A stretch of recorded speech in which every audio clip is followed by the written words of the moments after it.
inteira com as músicas. Meu coração, porque preciso de obedecer ao Senhor todos os dias. Que Deus vai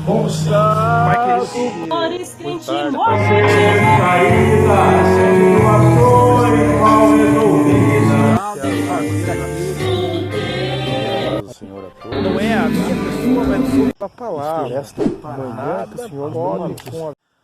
Uma boa noite, a paz do Senhor a todos.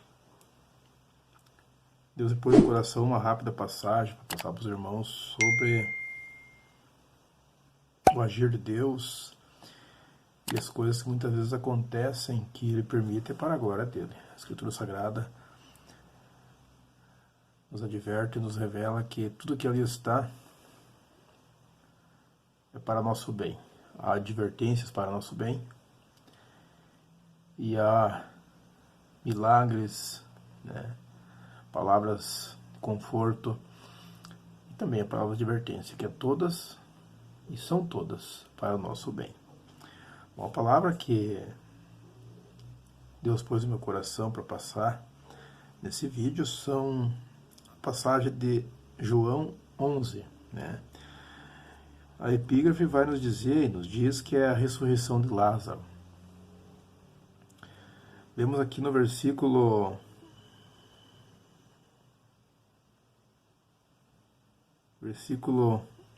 39, né?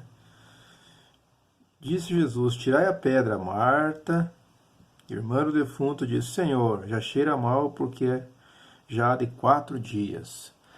Já perceberam, né, que se fala de Lázaro, lógico, né?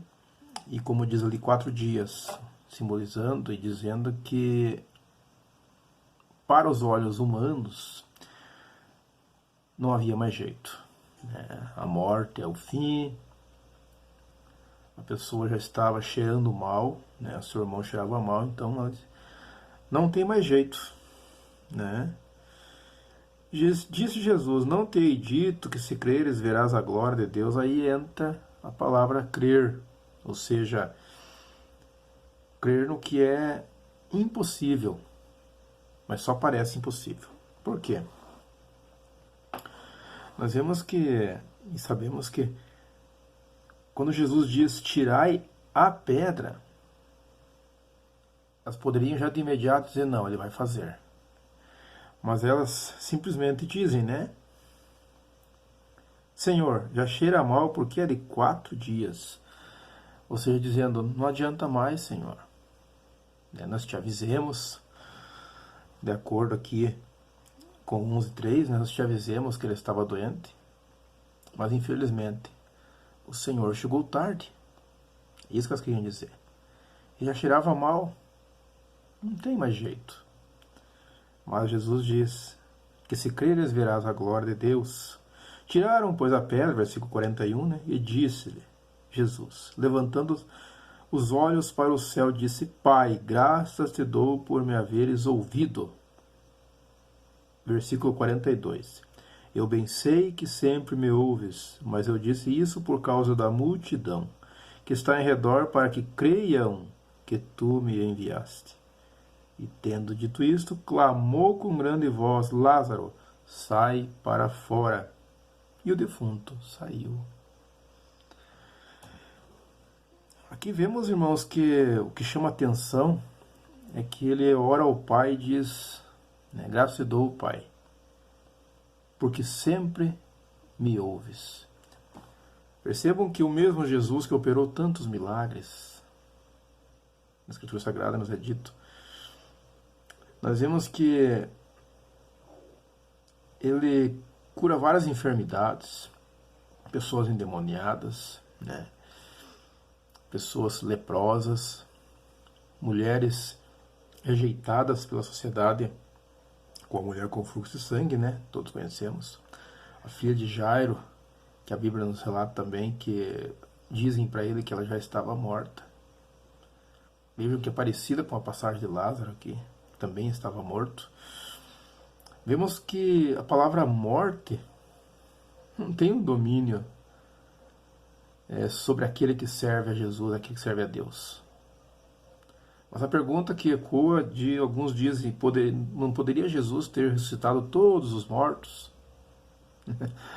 Não poderia Jesus não permitir que muitas pessoas hoje também morram e fiquem ali mesmo e não ressuscitem? O fato é que todos, a Escritura Sagrada diz, todos estaremos perante Deus um dia. Todo joelho se dobrará a Ele e confessará seus pecados. Os mortos primeiro, a Escritura Sagrada nos diz, aqueles que já dormem. Depois disso, os vivos serão transformados em um corpo de glória. Isso a palavra também nos diz. Então a pergunta ainda fica, por que não citou todos? Amados,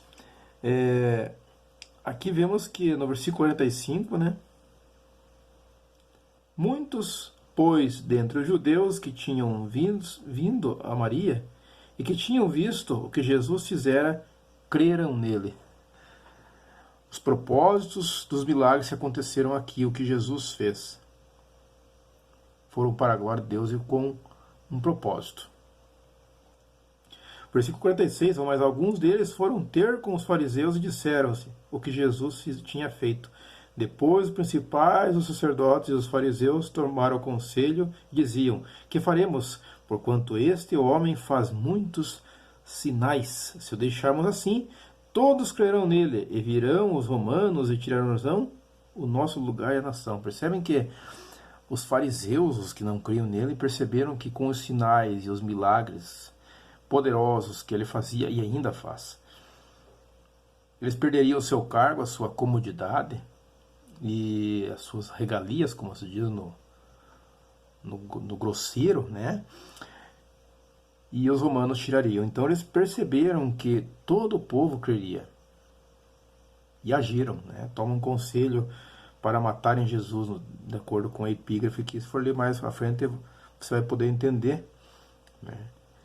Mas vemos que no versículo 4 diz assim, aí Jesus ouvindo isso disse, esta enfermidade não é para a morte, mas para a glória de Deus, para que o Filho de Deus seja glorificado por ela, essa morte. Percebe que tudo que Deus permite, muitas vezes, é para a glória dele? Veja a morte de Lázaro, para a glória dele. Né? Jesus está especificando bem aqui, para a glória do Filho do Homem, para que muitos crescem quem era Jesus. Nos dias de hoje, o que Jesus tem que fazer para que o povo dele continue crendo, né, e se transforme em uma outra pessoa? Vemos que a palavra arrependei-vos, de acordo com João Batista, quando vê arrependei-vos porque é chegar o reino de Deus, o reino dos céus, né, de acordo com Mateus, ali vemos que a palavra arrependimento, ou arrependei-vos, é mudar uma atitude, é quase como se converter, você muda a tua vida, você deixa de fazer aquilo que não agrada a Deus. Isso é arrependimento. Não é simplesmente se entregar a Jesus, é se arrepender, porque vos é chegado.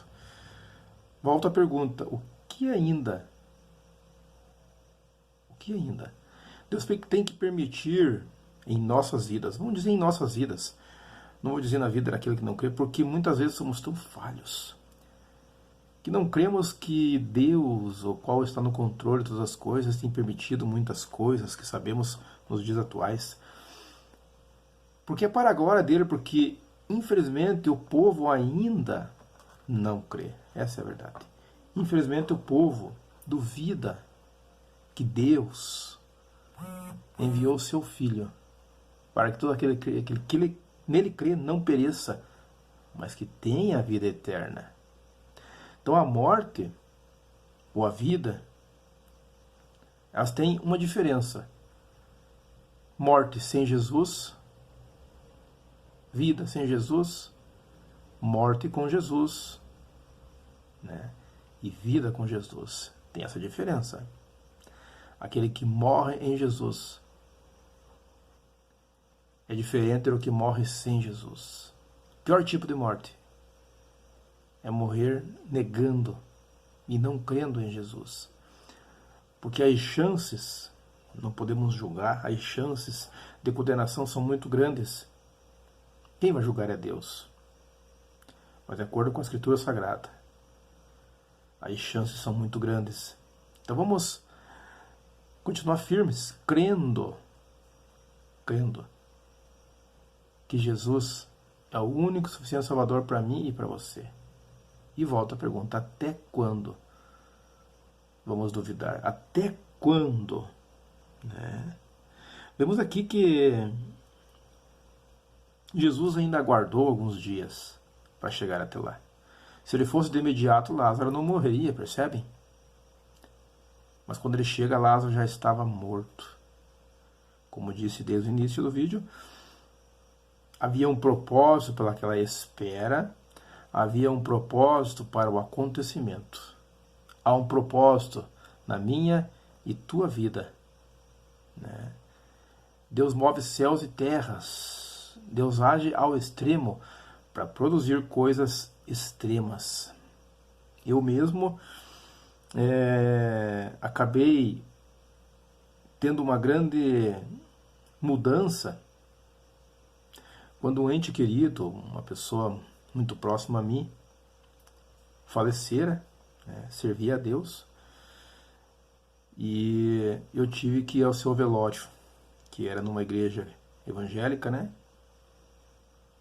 E pasmem, eu cheguei em casa maravilhado, repito, maravilhado, com os hinos que ali foram entoados, fúnebres, né?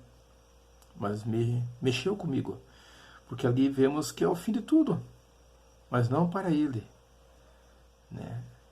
Que naquele grande dia irá ressuscitar, e creio eu que as chances são quase 100%.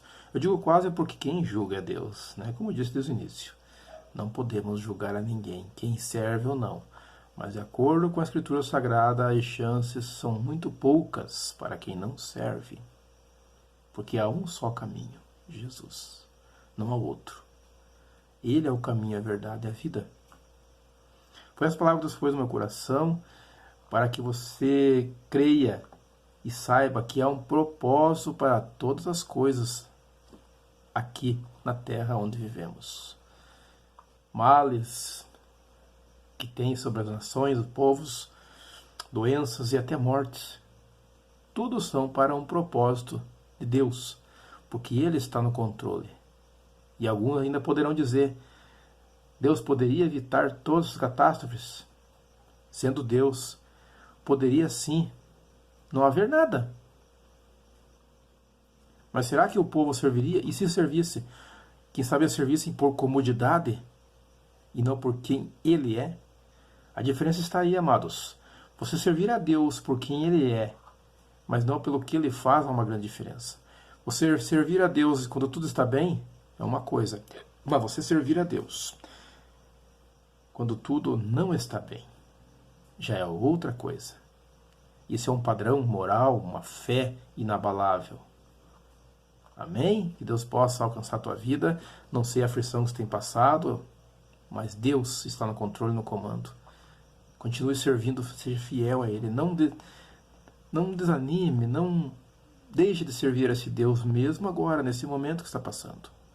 E você que está bem, continue firme, sabendo que os dias maus que poderão vir muitas vezes sobre aqueles que também estão passando por momentos bons agora. Mas teus testemunhos muitas vezes do passado são de lutas. Percebe? Então, fique firme. Para a glória de Deus, porque Ele está no comando de todas as coisas. Pai querido, Pai amado, foi meditar sobre a Tua palavra nessa noite, Senhor, ao qual o próprio Jesus agradece ao Pai por ter ouvido. Temos que agradecer ao Senhor por estar sempre nos ouvindo também. Assim como o Senhor ouvia Seu Filho amado Jesus, que tanto fez por nós aqui, enquanto viveu nesse mundo. Que possamos continuar firmes, Senhor, pregando esse evangelho que cura, sara, restaura, que liberta, que transforma, o evangelho do arrependimento, que a pessoa venha a se converter do seu mau caminho. Obrigado, Deus, por essa palavra que pôs em meu coração. E essa pessoa que está me ouvindo, quem sabe está passando por um momento extremo, uma luta, uma doença, quem sabe até morte em sua família, saiba que o Senhor está no controle. E que agradeça pelo tempo que o Senhor deixou ela viver com essa pessoa que se foi. Que ela saiba agradecer e reconhecer que o Senhor permitiu um tempo de convivência com essa pessoa que se foi. E aquele que te serve, que possa continuar firme quando vier as calamidades. Porque muitos têm o testemunho eficaz. Obrigado, Deus. Em nome do Pai, do Filho e do Espírito Santo de Deus. Amém. E amém, Jesus.